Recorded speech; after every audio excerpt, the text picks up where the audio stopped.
Ayan, isang mapagpalang araw po sa ating lahat mga kalingap for today's video.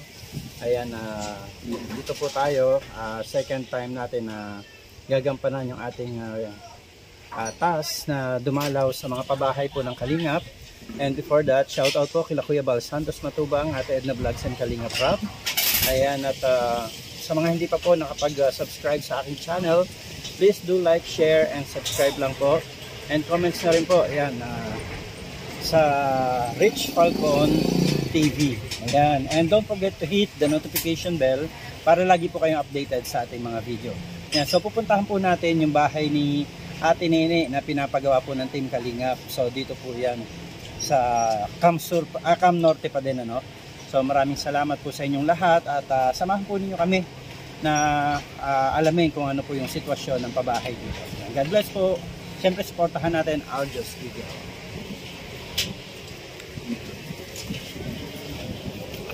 Kumusta po, nanay?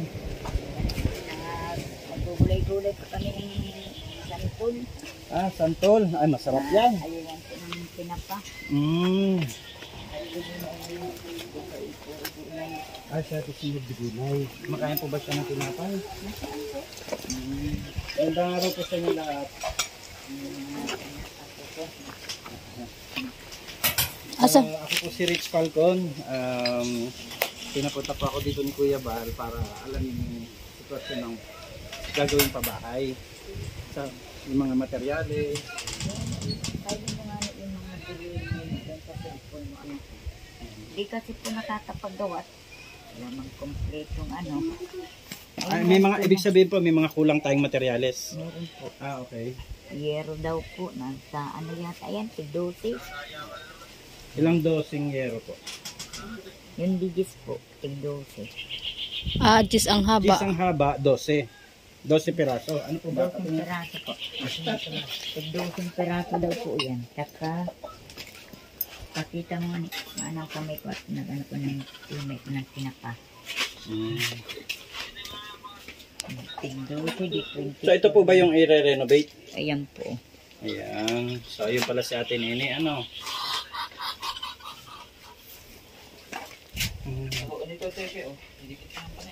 Tapos, 1 kilo daw pong alangri. 100. Ano na po? 2 kilong pako. Yan muna po. Kasi yung magagawa po. Anong kasi, pako po? Pang ano daw po. Sa pako yero? po sa yero. Okay, 2 kilong pakong yero. Ano po? Pang yero ay 12. 12 peraso. 12 piraso na gis. 12 pirasong gis na yero po. Tig-12 yata yan. Tinan na lang. Tig 12. Opo, tig-12. Bakit nakaganon po ba? Nakagunting-guntingan siya? Hindi pa nakagunting. So 12 dito, 12 sa kabila. Opo, tig-12. Parehas mo tig-12. Ay, ito. Oo nga. Tapos 100 na halog lang. 100 po ng nahalo block. 100 na hollow blocks. Saka isang kilong alambre. 1 kilong alambre, buhangin. Hindi ko alam kung anong buhangin. Isang kubikong buhangin. So, yung pino yan, ano, pang asintada. Tapos yung semento daw po 4. 4 na simento. Okay. So, kaya hindi po kayo nakapagsimula. Ito lang po ba ang unang dumating? Yan po lang ano si Kuya ba. Okay, so may mga kulang po pala tayo dito, mga materyales. So, kulang po tayo. Ay, wala pa po tayong yero na gagamitin ay ano daw po ito? Yung size niya ay 10 at ang haba niya, ay ang piraso niya ay bali 24, 12. Okay, so syempre, check din po natin yan. Ano? Hanggang saan po bang aayusin? Ko si Ito lang po bang bahay na ito o kasama doon? Hindi ko alam ko si Kuya Bal. Baka yung Ate Nene. Kasi po, syempre bibilangin din natin yung yero, no? Opo. Kasi kung makapagsimula yung mga trabaho, kasi kung andyan na yung ano ma'am, pwede na silang Ang sabi po ba ni Kuya Bal ay hanggang dito sa kabila? Hindi ko lang ano. Kasi po kapag 12 wala na dito, kasi po si 12. Kuya Bal ay. Sobro. So sobra po kasi dito sa 12. Ang po si Kuya Bal. Si ano niya, kung mayroon na anyang gamit, masisimulaan ko na niya. Andyan na yung buhangan, andyan na niya yung hollow block, andyan na yung anyang alambre, Opo. at yan na anyang simento. Mm-mm. Pwede ko naman kung ilang araw. Saka pumatanong din ako, si Kuya Bilden ang mabayad kasi po wala naman sa Opo, opo. pambayad. Sige, sasabihin po natin kay Kuya Bal. So, nagtatanong po si Nanay yung gastos sa gagawa ng, yung sweldo ng gagawa. Siyempre po ay malamang yan ay sasagutin din ni Kuya Bal. Pero itatanong pa rin po natin para mas sigurado po. Iyan pala. Ilang araw niya daw po bang gagawin? Hindi po yata mababa sa 4. 4 na araw. Okay. May kasama po ba siyang gagawa? Ilan po ba silang gagawa? Parang isa lang yata po. At mahirap po pag dalawa kasi ay siyempre magugulpi naman si Kuya Bal yata. Mama, tabang na lang kami. Ayun. So may mga tutulong naman daw po pala. So yun, kailangan po natin ma-settle yung mga materyales para po makapag-umpisa na daw po sila dito sa paggawa ng bahay ni Ate Nene, no? Ano pala pangalan nyo na? Nakalimutan ko dun sa... Si Mercedes po. Ayan, si Nanay Mercedes, no? So ito po si Nanay Mercedes ay ang mama ni Gina Lynn, o ang tawag natin ay kay Ate Nene, ano? So, nakita naman po natin na talagang yung bubong dito ay talagang sirang-sira na. And yung kanyang mga dingding ay medyo okay pa naman, ano?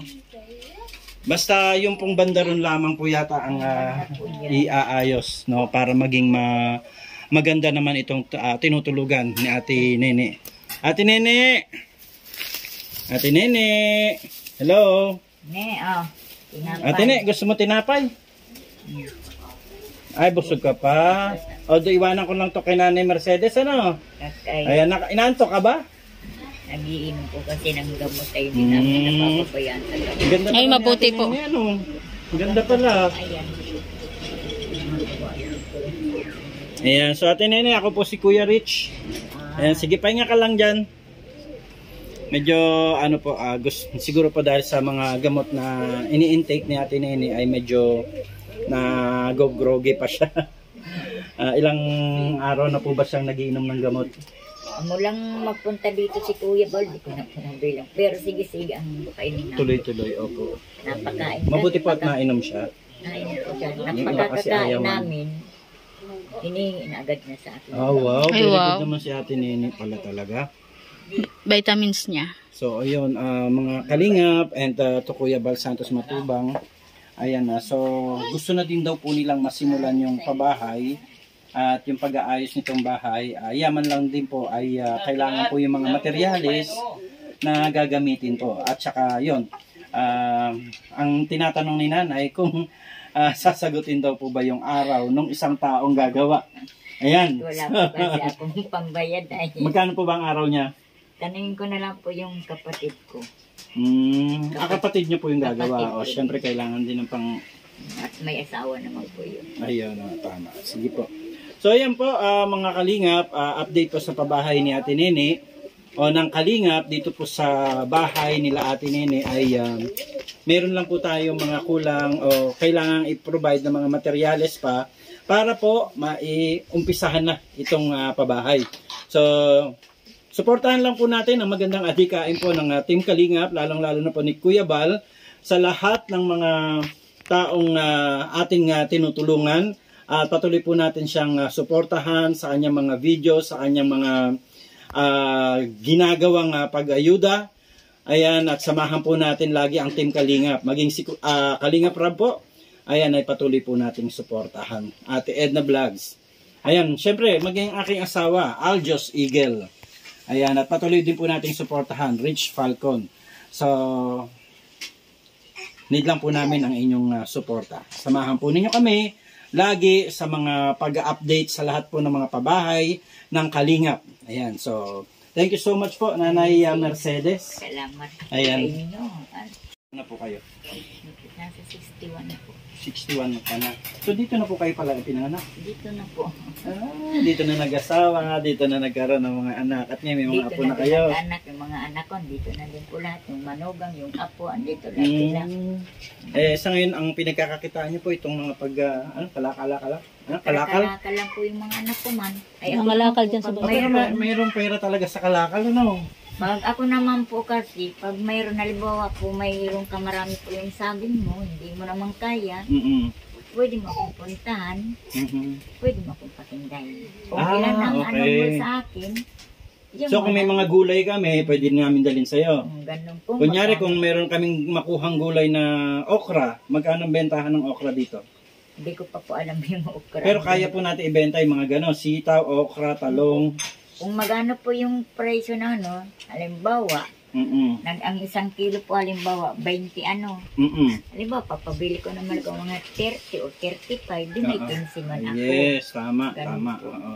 Di So ang naman mangyayari doon, consignment na lang. Kapag naubos, saka mo na lang babayaran. po, ganun na lang po. ang Ah, gawa ko. sige. Kasi meron kaming napupuntahan na may mga gulayan. Halimbawa po may saging, ganun. Hindi naman po ako sa tanda ko kasi po hindi naman ako marunong bagay yung iba ay mababalasik pa ng panghiringi. Ay ako hindi naman po. So meron kayong kiluhan talaga.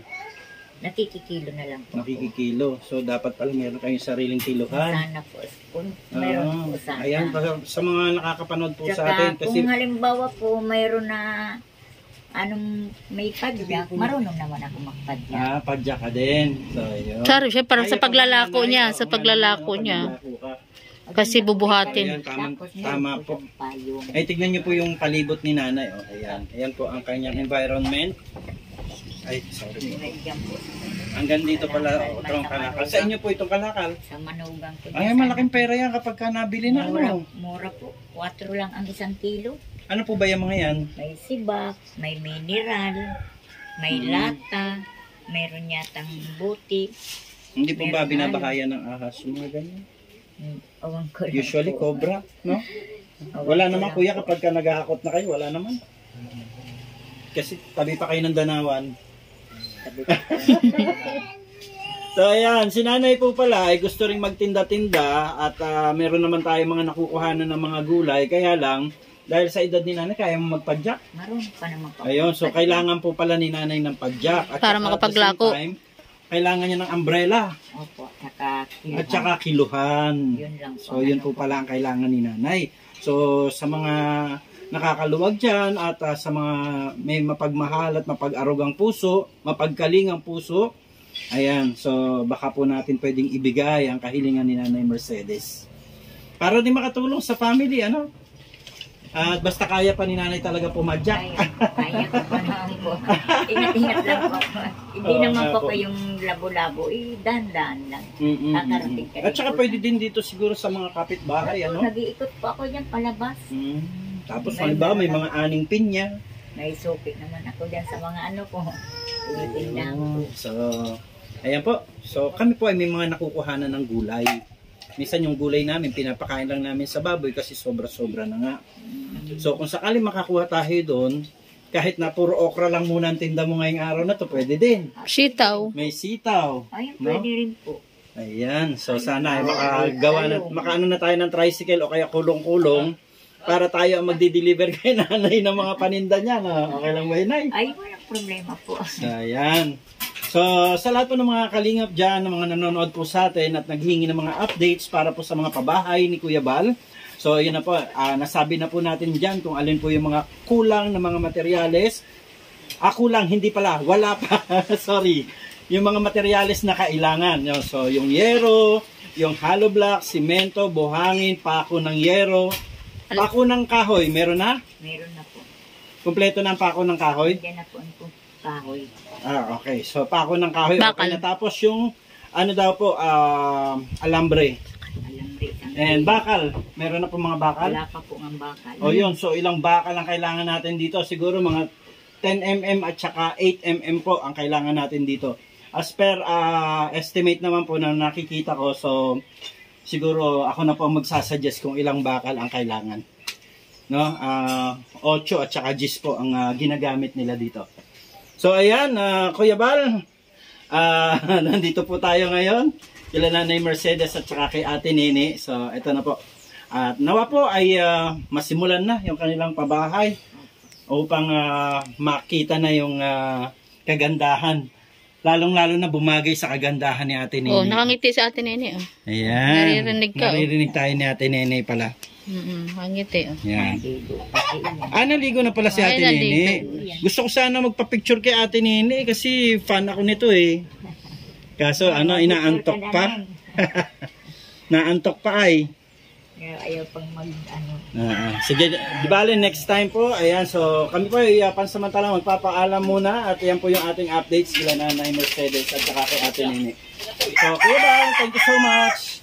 Magandang buhay po sa ating lahat. At po ng mga nag-share ng blessing sa aking birthday, maraming pong salamat.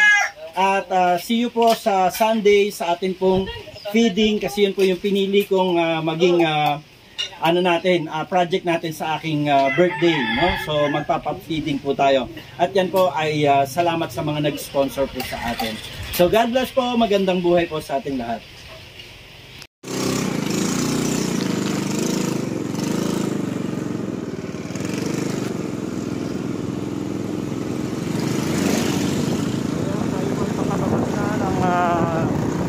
Lugar kung saan natin pinuntahan sila Ate Nene at saka si Nanay Mercedes upang may update tayo sa lahat ng mga kakailanganing gamit para po sa pabahay ni Ate Nene. Kaya maraming salamat po sa Team Kalingap sa patuloy na pag-abot sa mga pangangailangan ng mga taong masigit na nangangailangan. Thank you so much po. God bless. Magandang buhay po sa ating lahat.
Saan tayo, Labo?